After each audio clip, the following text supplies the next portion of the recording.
Setiap langkahmu diawasi, setiap bisikanmu didengar. Qarin, pendamping gaib yang tak pernah tinggalkanmu. Apakah dia malaikat penjaga atau setan penggoda? Temukan rahasia Qarin dalam Al-Quran dan bagaimana ia bisa berpindah dari musuh menjadi sekutu. Assalamualaikum warahmatullahi wabarakatuh. Segala puji bagi Allah Subhanahu wa Ta'ala, Tuhan semesta alam, yang telah memberikan hidayah dan petunjuknya kepada umat Muhammad sallallahu alaihi wasallam.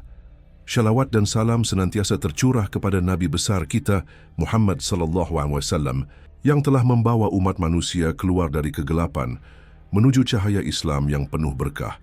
Semoga kita semua selalu berada dalam lindungannya dan diberikan kekuatan untuk menjalankan ajarannya dengan sebaik-baiknya.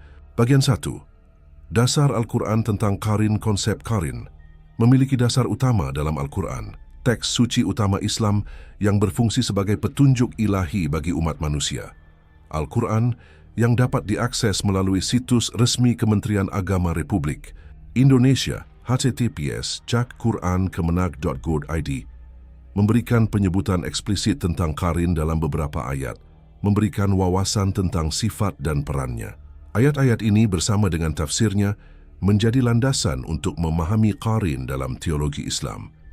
Salah satu rujukan paling jelas tentang Qarin terdapat dalam surah Qaf 50 Mei 23 yang berbunyi, "Dan berkatalah teman Qarinuhu, inilah yang ada padaku telah tersedia." Dalam konteks ayat ini, Qarin dipahami sebagai pendamping yang mencatat atau menyaksikan perbuatan seseorang yang kemudian disampaikan pada hari kiamat. Menurut tafsir Jalalain dan tafsir Ibnu Katsir, Qarin dalam ayat ini kemungkinan adalah malaikat yang ditugaskan untuk mencatat perbuatan manusia, sejalan dengan keyakinan Islam tentang malaikat pencatat, kiraman katibin. Ayat ini menunjukkan bahwa Qarin memiliki peran penting dalam akuntabilitas manusia di akhirat. Referensi lain yang relevan adalah surah Az-Zukhruf 43:1-6 yang menyatakan, "Dan barang siapa yang buta dari pengingatan kepada Yang Maha Pengasih, kami adakan baginya setan, syaitana sebagai teman, qarinan." Ayat ini menunjukkan bahwa Qarin dalam konteks tertentu adalah setan atau jin yang ditugaskan kepada orang-orang yang menjauh dari petunjuk Allah. Menurut tafsir Al-Muyassar, tersedia di https://quran.kemenag.go.id, Qarin ini bertindak sebagai pengaruh negatif, menggoda manusia untuk menyimpang dari jalan yang benar. Ayat ini menegaskan dualitas Qarin, malaikat untuk kebaikan dan setan untuk godaan. Surah Fusilat 41:25 juga menyebutkan Qarin dengan menyatakan, "Dan kami tetapkan bagi mereka teman-teman, Qur'ana'a, yang menjadikan terasa indah bagi mereka apa yang ada di hadapan dan di belakang mereka." Ayat ini menggambarkan Qarin sebagai entitas yang memperindah perbuatan buruk di mata manusia, sehingga mereka terjerumus dalam kesesatan. Tafsir dari situs Kemenag menjelaskan bahwa Qarin ini adalah setan yang menghiasi dosa agar tampak menarik, memperkuat gagasan bahwa Qarin memiliki peran dalam memengaruhi persepsi dan keputusan manusia. Selain itu, surah Asy-Syura 42:6 secara tidak langsung merujuk pada konsep pendamping dengan menyebutkan malaikat yang mengawasi manusia. Meskipun kata Qarin tidak disebutkan secara eksplisit, ayat ini mendukung gagasan bahwa setiap individu memiliki entitas yang ditugaskan untuk mengawasi atau memengaruhi mereka. Kombinasi ayat-ayat ini menunjukkan bahwa Al-Quran mengakui keberadaan Qarin sebagai bagian dari realitas spiritual yang memengaruhi kehidupan manusia. Tafsir klasik seperti tafsir Ibnu Katsir menjelaskan bahwa Qarin bisa berupa malaikat atau jin, tergantung pada konteksnya. Malaikat Qarin bertugas mencatat amal dan melindungi manusia, sementara jin Qarin berusaha menggoda dan menyesatkan. Pandangan ini didukung oleh hadis Nabi Muhammad SAW seperti yang diriwayatkan oleh Muslim yang menyatakan bahwa setiap manusia memiliki Qarin dari kalangan jin dan malaikat. Hadis ini melengkapi pemahaman Al-Quran, menegaskan bahwa Qarin adalah bagian integral dari sistem ilahi untuk menguji dan membimbing manusia. Pemahaman tentang Qarin dari Al-Quran juga menyoroti keseimbangan antara pengaruh eksternal dan tanggung jawab internal. Meskipun Qarin dapat memengaruhi, Al-Quran menegaskan bahwa manusia memiliki kehendak bebas untuk memilih jalan mereka, sebagaimana akan dibahas lebih lanjut di bagian berikutnya.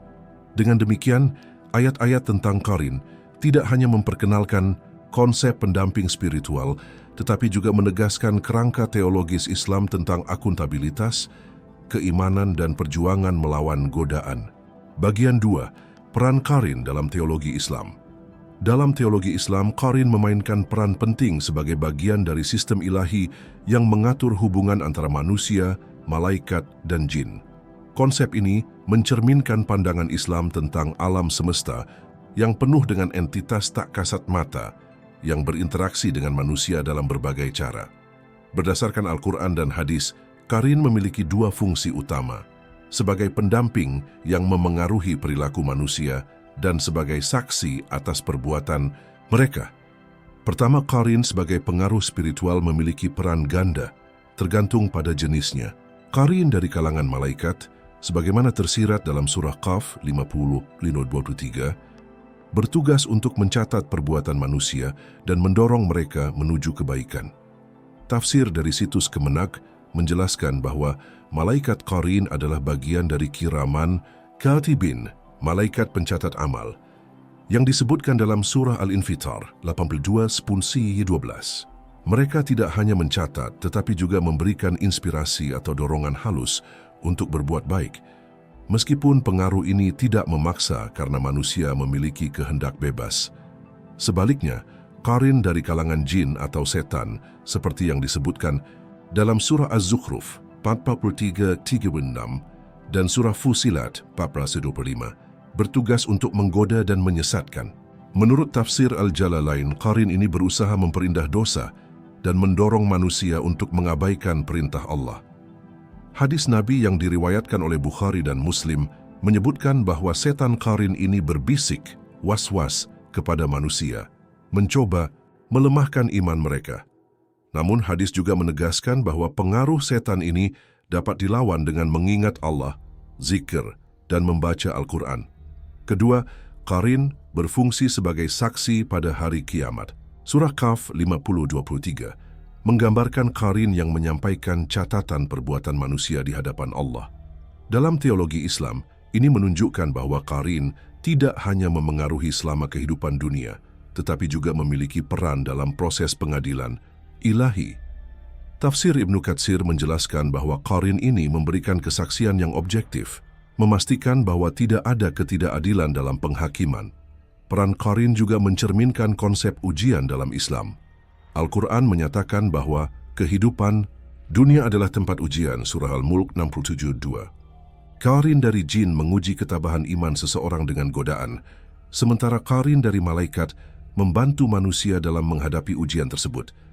Dengan demikian, Qarin adalah bagian dari mekanisme ilahi untuk mendorong manusia memperjuangkan kebaikan dan melawan keburukan. Dalam tradisi Islam, pemahaman tentang Qarin juga diperkaya oleh kisah-kisah Nabi. Misalnya, hadis menyebutkan bahwa Nabi Muhammad SAW memiliki Qarin dari jin yang akhirnya masuk Islam, sehingga hanya mendorongnya untuk berbuat baik. Ini menunjukkan bahwa meskipun Qarin memiliki pengaruh, hasil akhir tergantung pada respons manusia terhadapnya. Secara teologis, Qarin juga menegaskan keadilan Allah. Dengan adanya Qarin yang mencatat dan menyaksikan, manusia tidak dapat mengelak dari tanggung jawab atas perbuatan mereka. Ini sejalan dengan surah Al-Isra 17:14 yang menyatakan bahwa setiap manusia akan membaca catatan amalnya sendiri. Dengan demikian, Qarin adalah manifestasi dari sistem ilahi yang memastikan akuntabilitas penuh. Bagian 3, hubungan antara Qarin dan kehendak bebas. Manusia, salah satu aspek paling menarik dari konsep Qarin adalah hubungannya dengan kehendak bebas manusia, yang merupakan prinsip sentral dalam Islam. Al-Quran menegaskan bahwa manusia memiliki kebebasan untuk memilih jalan hidup mereka, surah Al-Balad 90:10. Namun keberadaan Qarin menimbulkan pertanyaan, sejauh mana pengaruh Qarin memengaruhi keputusan manusia? Berdasarkan surah Az-Zukhruf 43:36, Qarin dari setan ditugaskan kepada mereka yang menjauh dari Allah menunjukkan bahwa pengaruh qarin adalah konsekuensi dari pilihan awal manusia. Tafsir Al-Muyassar menjelaskan bahwa qarin setan tidak memaksa, melainkan hanya memperkuat kecenderungan buruk yang sudah ada dalam diri seseorang. Dengan kata lain, qarin tidak menghilangkan kehendak bebas, tetapi memanfaatkan kelemahan manusia. Sebaliknya, qarin dari malaikat mendorong kebaikan, tetapi tidak memaksa. Surah An-Nahl 16:32 menyebutkan, malaikat yang membantu orang-orang beriman yang dapat dipahami sebagai termasuk qarin.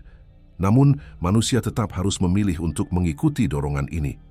Hadis Nabi menegaskan bahwa setan qarin hanya memiliki kekuatan waswas bisikan yang dapat diatasi dengan iman dan zikir. Konsep ini menunjukkan bahwa qarin berfungsi sebagai katalis, bukan penentu. Al-Quran menegaskan bahwa manusia bertanggung jawab atas pilihan mereka. Surah Az-Zalzalah 997. Pengaruh qarin adalah bagian dari ujian hidup, di mana manusia harus melawan godaan dan memperkuat iman mereka. Dalam praktiknya, ulama menyarankan cara-cara untuk melawan pengaruh qarin setan, seperti membaca ayat kursi, Surah Al-Baqarah 2:55, doa perlindungan, dan menjaga hubungan dengan Allah. Ini menunjukkan bahwa meskipun qarin ada, manusia memiliki alat untuk mengendalikan pengaruhnya. Bagian 4. Implikasi praktis bagi umat Islam dan cara agar tidak terhasut oleh qarin, serta membuatnya. Masuk Islam, konsep qarin memiliki implikasi praktis yang signifikan dalam kehidupan sehari-hari umat Islam. Memahami keberadaan qarin membantu Muslim untuk lebih waspada terhadap pengaruh spiritual dan memperkuat hubungan mereka dengan Allah. Pertama, kesadaran akan qarin mendorong Muslim untuk menjaga hati dan pikiran dari bisikan setan. Surah An-Nas 114:1-6 mengajarkan doa untuk memohon perlindungan dari was-was setan yang mencakup qarin. Membaca surah ini secara rutin, terutama setelah salat atau sebelum tidur, adalah praktik umum untuk melindungi diri dari pengaruh negatif qarin. Kedua, qarin mengingatkan umat Islam akan pentingnya zikir dan doa. Hadis Nabi menyebutkan bahwa mengingat Allah dapat melemahkan pengaruh setan qarin. Praktik seperti membaca Al-Quran, berzikir setelah salat, dan mengucapkan doa-doa tertentu, seperti doa masuk dan keluar rumah, membantu memperkuat pertahanan spiritual. Misalnya membaca ayat kursi setelah setiap salat fardu, diyakini dapat melindungi dari gangguan setan hingga salat berikutnya. Ketiga, konsep qarin menekankan akuntabilitas. Mengetahui bahwa setiap perbuatan dicatat oleh qarin malaikat mendorong Muslim untuk berbuat baik dan menghindari dosa. Ini sejalan dengan ajaran surah Al-Hasyr 59:18 yang memerintahkan manusia untuk mempersiapkan amal untuk akhirat. Dengan demikian, kesadaran akan qarin menjadi motivasi untuk menjalani kehidupan yang penuh takwa. Keempat, qarin mengajarkan pentingnya introspeksi. Muslim didorong untuk memeriksa niat dan tindakan mereka, memastikan bahwa mereka tidak terpengaruh oleh bisikan qarin setan. Praktik seperti muhasabah, evaluasi diri, setiap hari membantu mengenali kecenderungan buruk dan memperbaikinya sebelum menjadi kebiasaan. Cara agar tidak terhasut oleh qarin. Untuk menghindari pengaruh buruk qarin dari kalangan jin atau setan, umat Islam dapat mengambil langkah-langkah praktis yang berakar pada Al-Quran dan Sunnah. Pertama, memperkuat iman adalah kunci. Surah Al-A'raf 7:2 menyatakan bahwa mereka yang bertakwa akan dilindungi dari setan ketika mereka mengingat Allah. Oleh karena itu, menjaga salat 5 waktu, membaca Al-Quran secara rutin, dan meningkatkan keimanan melalui ilmu agama adalah langkah penting. Kedua, zikir dan doa perlindungan harus menjadi bagian dari rutinitas harian. Selain surah An-Nas, membaca 3 surah terakhir Al-Quran, Al-Ikhlas, Al-Falaq, dan An-Nas, 3 kali setiap pagi dan petang, sebagaimana diajarkan dalam hadis, memberikan perlindungan dari gangguan setan. Doa seperti A'udzubillahi minasyaitonir rajim, aku berlindung kepada Allah dari godaan setan yang terkutuk, juga efektif untuk menangkal bisikan qarin. Ketiga, menjaga lingkungan yang kondusif untuk keimanan sangat penting. Bergaul dengan orang-orang saleh, menghadiri majelis ilmu, dan menghindari lingkungan yang penuh godaan dapat mengurangi pengaruh qarin setan. Surah Al-Kahf 18-28 mendorong umat Islam untuk bersama orang-orang yang mengingat Allah, yang dapat membantu menetralkan godaan qarin. Membuat qarin masuk Islam menariknya, tradisi Islam juga menyebutkan kemungkinan qarin dari jin untuk masuk Islam, sebagaimana dialami oleh Nabi Muhammad SAW. Dalam hadis yang diriwayatkan oleh Muslim, Nabi menyebutkan bahwa qarin dari jin yang ditugaskan kepadanya akhirnya masuk Islam dan hanya mendorongnya untuk berbuat baik. Meskipun ini adalah keistimewaan Nabi, prinsip ini memberikan inspirasi bahwa keimanan yang kuat dapat memengaruhi qarin. Untuk membuat qarin masuk Islam, seorang Muslim harus menunjukkan keteguhan dalam keimanan dan akhlak mulia. Dengan konsisten menjalankan perintah Allah dan menjauhi larangannya, seorang Muslim dapat menciptakan lingkungan spiritual yang mendorong qarin jin untuk tidak lagi menggoda, tetapi justru terpengaruh oleh kebaikan. Membaca Al-Quran, terutama surah-surah seperti surah Al-Baqarah, diyakini dapat memengaruhi jin secara positif, karena Al-Quran adalah kalam Allah yang memiliki kekuatan spiritual. Selain itu, berdoa untuk kebaikan semua makhluk, termasuk jin, adalah praktik yang dianjurkan. Meskipun tidak ada jaminan bahwa qarin akan masuk Islam, doa seperti Allahumma ihdina wa ihdi biqarinina, ya Allah, berikan petunjuk kepada kami dan kepada qarin kami, dapat menjadi wujud harapan agar qarin terbimbing. Yang terpenting, fokus utama seorang Muslim adalah menjaga diri dari godaan qarin dan memastikan bahwa hidupnya selaras dengan ajaran Islam, sehingga pengaruh negatif qarin dapat diminimalkan. Dengan demikian, konsep qarin tidak hanya menjadi pengingat akan tantangan spiritual, tetapi juga motivasi untuk terus memperkuat iman, menjalani kehidupan yang bertakwa, dan berharap agar semua makhluk, termasuk qarin, dapat menerima hidayah Allah. Allahumma inni a'udzubika min an usyrika bika syai'an wa ana a'lam wa astaghfiruka lima la a'lam.